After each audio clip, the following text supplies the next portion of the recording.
I'm Carla Reddit. Here's your Spectrum News in 90. At least 2 people are dead after severe storms and major flooding hit the Midwest. And tonight, concerns are mounting over a dam in southern Minnesota at risk of failing. That dam was built in the early 1900s and has been in a state of disrepair since a 2021 study. We have about 18 inches of rain over the last couple of weeks. What's happened is we've inundated the ground. There's nowhere for it to go. U.S. Surgeon General Dr. Vivek Murthy says gun violence in the U.S. is a public health crisis that demands urgent action. The nation's top doctor released a new advisory Tuesday that pushes for more research and stronger laws designed to reduce harm. We have now reached the point where gun violence is the leading cause of death among kids and teens, the leading cause of death. A Manhattan judge Tuesday modified Trump to comment publicly about witnesses and jurors involved in his guilty conviction. Meanwhile, lawyers for Trump were back in a Florida courtroom Tuesday for the 3rd straight day. Judge Eileen Cannon continues to hear arguments over a series of pretrial motions, including a request for a gag order in the case. Those are your headlines. Now, your weather on the ones. Hi there, I'm meteorologist Robert Santos. Wednesday morning starting off cooler for some of you there in the northern tier of the lower 48. So Milwaukee at 58, 61 Columbus, still pretty mild with 70s around the south there. Now during the day, still a lot of 90s here. Coming down in temperatures with 70s there across the Midwest, still 90s for Boston and New York. We're also going to be watching out for the possibility of some storms moving across the central U.S. all the way through Wednesday afternoon and into the evening out into the northeast.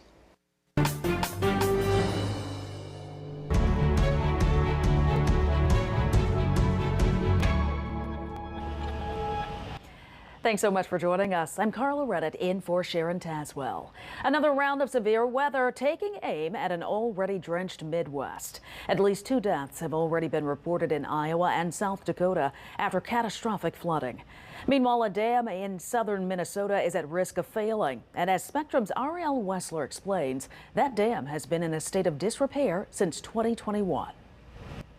Raging floodwaters caused a levee failure Tuesday on the Sioux River in Iowa, prompting the evacuation of several communities and closing roads. In Sioux City, homes along the river saw water levels reach 45 feet. It all comes after days of catastrophic flooding and severe storms throughout the Midwest, which also caused a partial failure of a dam in Minnesota. We have about 18 inches of rain. We've inundated the ground. There's nowhere for it to go. At least 2 deaths have been blamed on the storms in Iowa and South Dakota, where the surging water also destroyed a BNSF railroad bridge. President Joe Biden has declared a major disaster for several counties in Iowa to free up federal aid. Flood warnings are expected to continue into the week. I think as we see these chaotic climate events due to climate change increase, we need to think about how we're building back more resilient. Meanwhile, out west in Northern California, cooler temperatures and less wind are helping firefighters battle the Apache fire in Palermo, a community close to where the state's deadliest wildfire struck just 6 years ago. And in the Midwest, places that didn't get as much rain still had to contend with the extra water moving downstream. Many streams, especially with additional rainfall, may not crest until later this week as the floodwaters slow. Ariel Wessler, Spectrum News. The nation's top doctor is declaring gun violence a public health crisis driven by a growing number of injuries and deaths related to firearms. U.S. Surgeon General Dr. Vivek Murthy issued an advisory Tuesday calling on the U.S. to ban automatic rifles. Spectrum's Daniel Grimes is in Washington with a closer look at the urgent notice. Surgeon General Dr. Vivek Murthy is hoping to change the public's perception of gun violence from a political issue to a public health concern. We have now reached the point where gun violence is the leading cause of death among kids and teens, the leading cause of death. In declaring gun violence a public health crisis, Murthy on Monday called for a multifaceted response similar to campaigns against smoking and for safe driving. He proposed solutions that could circumvent Congress, like an increase in state and local funding for gun violence prevention research and having healthcare workers educate patients about proper gun safety. He also detailed measures that would need congressional action and have been a source of partisan battles, such as passage of safe storage laws and universal background checks for military-style semi-automatic rifles. This is a crisis that is very front and center to the American people. It's something they think about when they put their kids on the school bus and when they come home late at night. And so we know that with that already, that fear, that frustration and that anxiety, there's also that urgency to take action. Murthy, an appointment of President Joe Biden, cites in his report previous campaigns against smoking and for using seatbelts as proof that public sentiment can shift enough to bring about change. But a professor who studies gun violence and policies says the function of guns sets them apart. Firearms are made to kill, and they some people view them as necessary to their own personal safety. The NRA blasted the Surgeon General's findings as, quote, an extension of the Biden administration's war on law-abiding gun owners. It said gun violence is not a public health crisis, but the result of America having a crime problem. In Washington, Dana Grimes, Spectrum News. New developments tonight in key legal cases against former President Donald Trump. In New York, the judge overseeing the former president's hush money case has altered a gag order, allowing Trump to talk about witnesses. And in Florida, hearings continue for the third straight day in Trump's classified documents case. Spectrum's Evan Kosloff is in Washington with the key takeaways. We didn't do a thing wrong. I'm a very innocent man. There was a lot that former President Donald Trump could not say as he left a New York courtroom last month after being convicted of 34 felonies involving falsified business records to conceal hush money payments to an adult film star ahead of the 2016 election. Now that's changing. On Tuesday, the judge in the case partially lifted his gag order against Trump, allowing the former president to speak publicly about high-profile witnesses who testified against him, including Michael Cohen and Stormy Daniels. Mr. President! The order also allows him to talk about the jurors as long as he does not identify them. The former president is still restricted from speaking about prosecutors, court staffers, or their family members, at least until his sentencing on July 11th.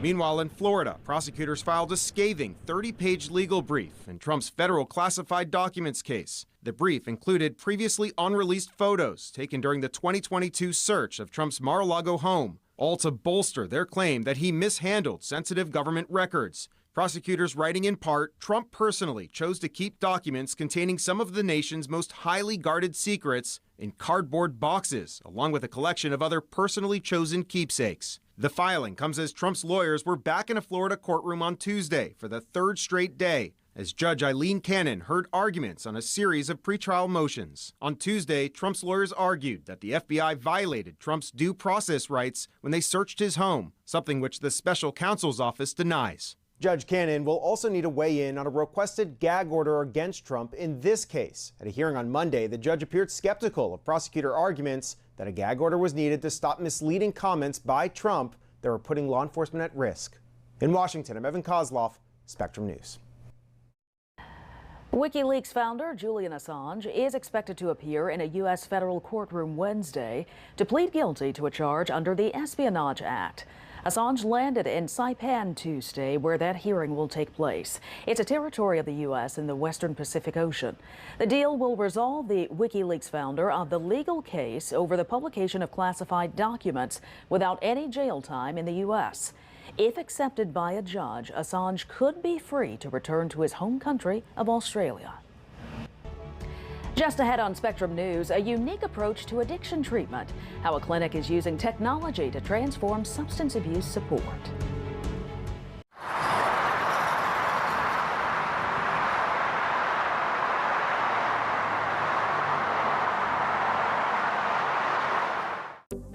Spectrum News Plus. News from a new perspective, dedicated to refreshing storytelling and empowering communities across the nation. With balanced reporting, providing real context and in-depth coverage 24 hours a day. Here's a look at your forecast across the country. Local stories, connecting communities. We are Spectrum News Plus. Streaming now on the Spectrum News app and free with your Spectrum subscription. At Spectrum, we know how much you depend on the reliability of our products and services. Now, we've taken a new step forward in reliability by identifying potential service issues before they become a problem. If you're affected, we'll contact you and help schedule a free service appointment with one of our expert technicians. The proactive maintenance of our network is one of the many reasons Spectrum delivers the most reliable internet speeds in the nation. Spectrum, keeping you connected. I never graduated from high school. I realized I wanted to go back to school because I didn't want to work these back-breaking jobs the rest of my life. With the help of my father, come back to school, I felt accomplished. It made me feel that I could take on whatever challenges life throws at you. Find free adult education classes near you at finishyourdiploma.org. When I was in foster care, I never knew when I would have to move. So I always had my suitcase ready to go. Then one day I was adopted. My new parents opened their hearts and home to me. My parents cook my favorite breakfast for me every morning. My parents take me on trips I never thought I would go on. They gave me a home and an even better reason to use that suitcase. My parents aren't perfect, but they're perfect for me.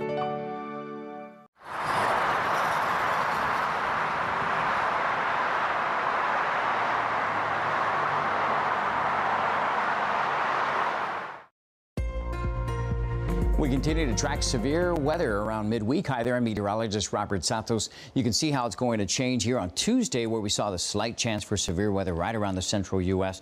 It's going to shift into the northeast for Wednesday, right around portions of Ohio, Pennsylvania, West Virginia. And then once we get to Thursday, a slight threat there for severe weather will be moving across the Dakotas. So let's take a look at where we're seeing those storms develop for Wednesday throughout the central U.S. A closer look and the timing of all of this.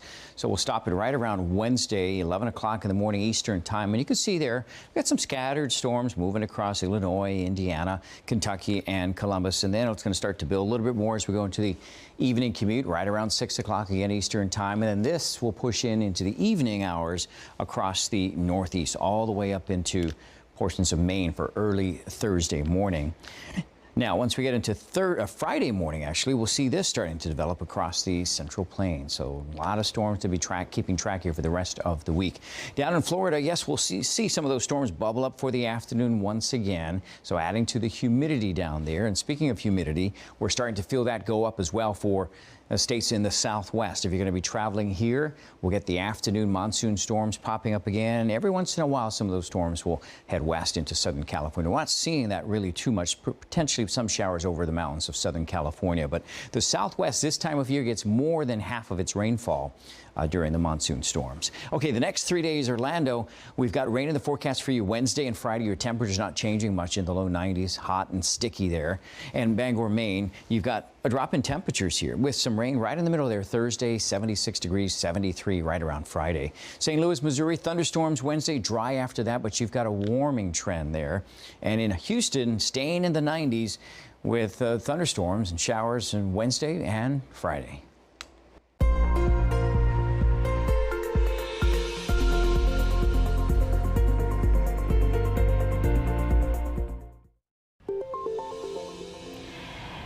If you are just joining us, here's what you need to know. A dam in Minnesota is at risk of failing amid catastrophic flooding in parts of the Midwest.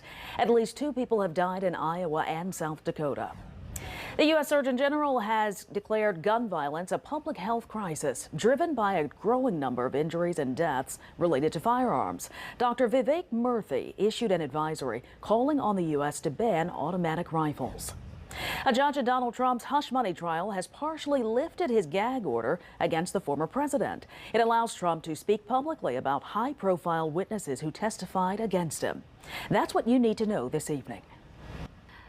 The mayor of Maui wants to prohibit owners of thousands of vacation properties on the island from renting to visitors. Mayor Richard Bisson says he wants the units to be rented to people who live on Maui.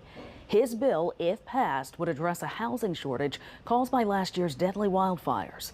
Officials say the units in question make up about half of Maui's short-term rentals. The National Survey on Drug Use says more than 46 million people in the U.S. battled a substance abuse disorder in 2022. Now, a new addiction treatment clinic in Florida, founded by a man in recovery, hopes to change that number. Spectrum's Melissa Eichmann explains this personalized and tech-enabled approach to care.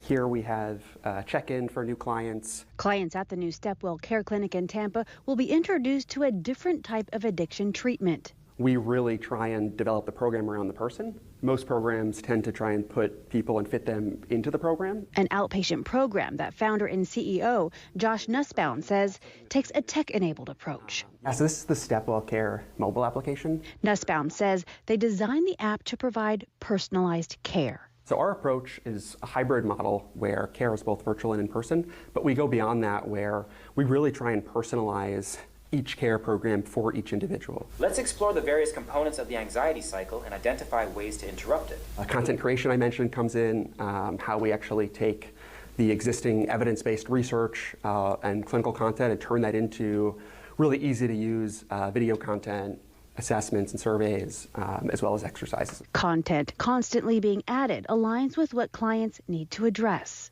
Triggers and coping skills, past trauma, anxiety, depression, mindfulness, to things that are a little bit more specific to individuals. Nussbaum says his passion comes from personal experience. I'm in recovery myself. I have been for 13 years now. Struggled with my mental health really for much of my life, as far back as I can remember. He says his own recovery and losing friends to addiction opened his eyes to the need for more access and treatment alternatives. When I was in treatment, they gave us a binder with all the different things to be able to complete. And this is really where the personalization comes in beyond the sessions somebody would have with a clinical team member. Clinical Director Travis Atchison agrees. We're very outcomes driven, and I think we are pretty revolutionary in how we are going to use technology to measure outcomes, to support development of our programming, to support treatment programming, treatment planning, and overall care for the clients. Today, let's talk about the benefits of goal setting. Treatment integrating technology and clinical care. My own recovery and struggles with addiction really have defined who I became as an adult. Nussbaum hopes providing a unique path offers more options for others in recovery. In Tampa, Melissa Eichman, Spectrum News. Coming up on Spectrum News, honoring the trailblazing history of Pride Month. What organizers are doing to end the LGBTQ+ celebration on a high note.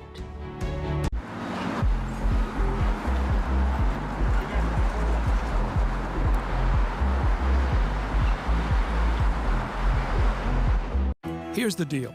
In this election year, people need a place to explore national issues that have an impact on their community. To understand those issues better, we're bringing together our team of local political journalists from across the country to break down what's happening. So join us every week to catch up on the key stories making a big difference across the nation and in your local community. Watch The Big Deal with Errol Lewis Friday nights at 9 Eastern, 8 Central on Spectrum News Plus. Available on all of your favorite devices exclusively on Spectrum.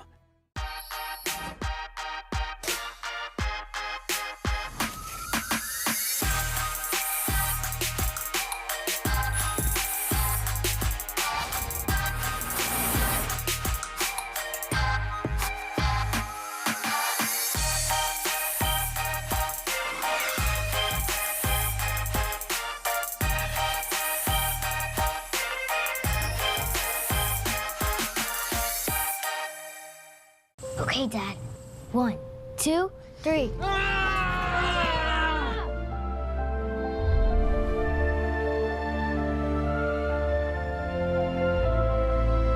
You saved me.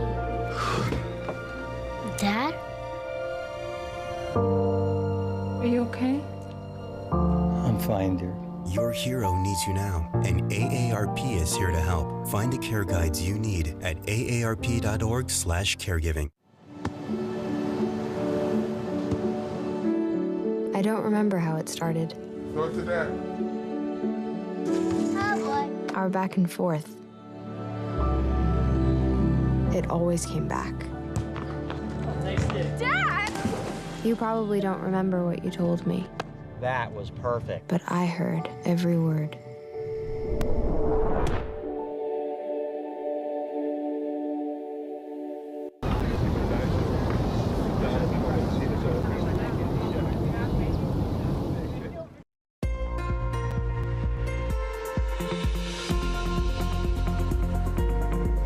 Well, Oh, the heat is here to stay. Hi there, I'm meteorologist Robert Santos. I mean, after all, it is summer. Things do start to warm up around this time, but temperatures have been running above average, and you see where these heat-related advisories are. The heat continuing across the central U.S., down towards the south, and all the way out towards the southeast. And so this is going to be around here for the rest of the week. We do have temperatures also that we're beginning to drop here along the west and into Southern California after a weekend heat wave came through and boosted those temperatures about 10 to 15 degrees above average, especially for the inland cities.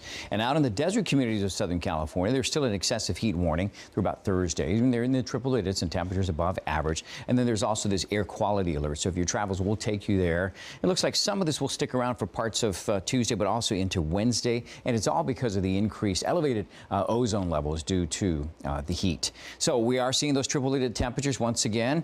This is the time of the year for it. Las Vegas, Lake Havasu, Palm Springs, all popular vacation spots for people all across the country. Here in Texas, these 90s once again will feel more like the triple digits. 108 for you in Dallas when you factor in the humidity there. And then down in Florida, you got all these 90s, but in Tampa and Orlando, when you're going to be out and about during the day, just be very careful and go easy on yourself. Give yourself some extra breaks and don't do anything outdoors. Let's say, hold off on perhaps doing your yard until things do start to cool off, because it's going to be very hot, especially around the middle of the part of the day. So this area of high pressure broad all across a big portion of the U.S. We do have this system moving across the Pacific Northwest. This is going to start to build this ridge of high pressure over the weekend, and that's what's going to cause temperatures in Southern California to go up a little bit more, but not as much as the past weekend's heat wave. Columbus, Ohio, here's your 7-day forecast. Look at 84 degrees as your average. You're below that for Wednesday, Thursday, and then above it Friday, Saturday into your weekend. Sunday's below, so it's going to be warm, but those temperatures not too hot there. In San Antonio, Texas, this is where, yes, it's going to be in the mid to upper 90s for the next 7 days, and you factor in the humidity again. Those temperatures feeling more like this in the triple digits. Although in Las Vegas, it's going to be the dry heat with the occasional feeling of humidity with some of that monsoon moisture coming up from the south. And in Los Angeles, it's going to be just slightly above the average over the next several days. Sunday, we go up to the mid to upper 80s, but not the 90s as we felt the past weekend.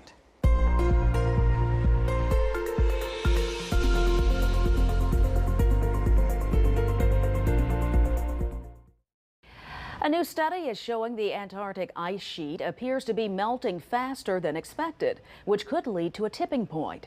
Warm ocean water is seeping under the ice at a point where the ice rises above the seabed and starts to float. Researchers from the British Antarctic Survey says that's causing accelerated melting. The implications could take hundreds of years to be felt, but it would cause a higher rise in sea levels. A federal judge has rejected a massive preliminary settlement between MasterCard, Visa, and retailers worth $30 billion. It would have lowered swipe fees retailers pay when customers make purchases using their cards. Retailers usually pay 2% of the total customer transaction. Officials say those fees would have been lowered by at least 0.04% for about 3 years. Pride organizers have chosen Reflect, Empower, Unite as the theme for this year's Pride celebrations, including this Sunday's Big Pride March. Spectrum's Rocco Vertuccio reflects on its history and the people it has brought together. We get these wonderful stories of people telling us they met their spouses at the march, or that's how they celebrate their anniversary. So it's really special. The city's annual Pride March was among the first Pride marches in the country when it started in 1970. 54 years later, the march still celebrates a first. We go by the motto, it's always somebody's first Pride, right? And when you look at it through that lens, the commitment is, how do we optimize that experience for that first-time person? We draw upon our own experience and say, I remember how it felt to go to a march or a parade that was specifically dedicated to me. You look at this. Sandra Perez is the executive director of Heritage of Pride, or NYC Pride, as it's also known. It's the not-for-profit that organizes the march and all of the city's Pride Month events, along with year-round programs to improve the lives of LGBTQ New Yorkers. We caught up with them during final Pride Month preparations. Describe these final few days. Describe it as controlled chaos. Perez joined the group 3 years ago. The mission of this organization is so compelling, you know, to celebrate, educate, and commemorate LGBTQIA+ people. And also, I'm a native New Yorker, so this is also my chance to give back. Having to raise funds from scratch every year is daunting because opinions change, people come and go. But by appealing to our members, asking the community to consider how they can give back to others, that's one of the ways that we are kind of fighting against the shortfalls that we experience. As the march celebrates its 54th anniversary, NYC Pride celebrating its own anniversary. The group was founded 40 years ago. In 1984, it took over planning Pride from the group that started it all. The committee organized the first march in 1970, a year after the Stonewall riots sparked what would become the modern LGBTQ rights movement. It's wonderful to celebrate. We do so because we understand that visibility matters, right? It's not just a party, but this is also an opportunity to say, you know, for all the joy, there is also a lot of pain. There are also young people and families that are under attack, who can't access health care, books that are being banned. That's why the fight continues for NYC Pride. This year's Pride being celebrated while LGBTQ rights are under attack in many states all across the country. The intent to erase us is very real. Even though New York is different, right? But still. We'd like to think it's different, but we have hate crimes here, with the highest mortality rates. So yeah, there's still a lot of work, until all of us are liberated and enjoying equality, there is work to do. Rocco Vertuccio, Spectrum News. I'm Carla Redditt. Thanks so much for watching. Your Spectrum News in 90 is coming up right after this short break. Stay with us.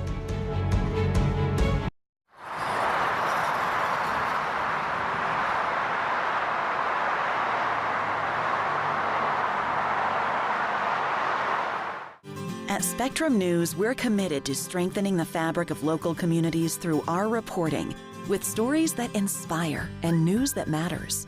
Streaming live on your smart TV and connected devices, plus on-demand weather forecasts. It's all there as you step outside with the Spectrum News mobile app, keeping you informed and in the know throughout your day. Connecting communities. Exclusively for Spectrum customers. Now available on your favorite devices. At Spectrum, our workforce of over 100,000 employees are all located right here in the U.S. You can find them in our stores, in the field, and in our call centers with 100% U.S.-based customer service. Our team works hard to provide the towns, cities, and neighborhoods they live in with the reliable services that everyone counts on, making us one of America's most trusted companies. We're Spectrum, creating jobs and opportunities across the country, and proud to be 100% U.S.-based. Today I'm going to talk to you about physics. Come on in, girls. Let's go. This is the first rocket to get humans to Mars. Really tall. I'm a rocket structural engineer, designing and building parts of the rocket. You are the generations. Do I have a group of astronauts on my hands? Yes. You can become a rocket scientist or whatever else you want to be.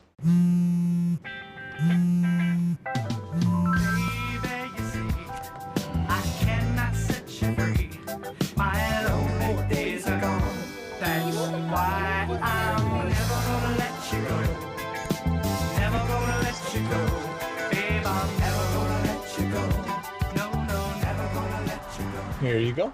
Thank you. Thank you.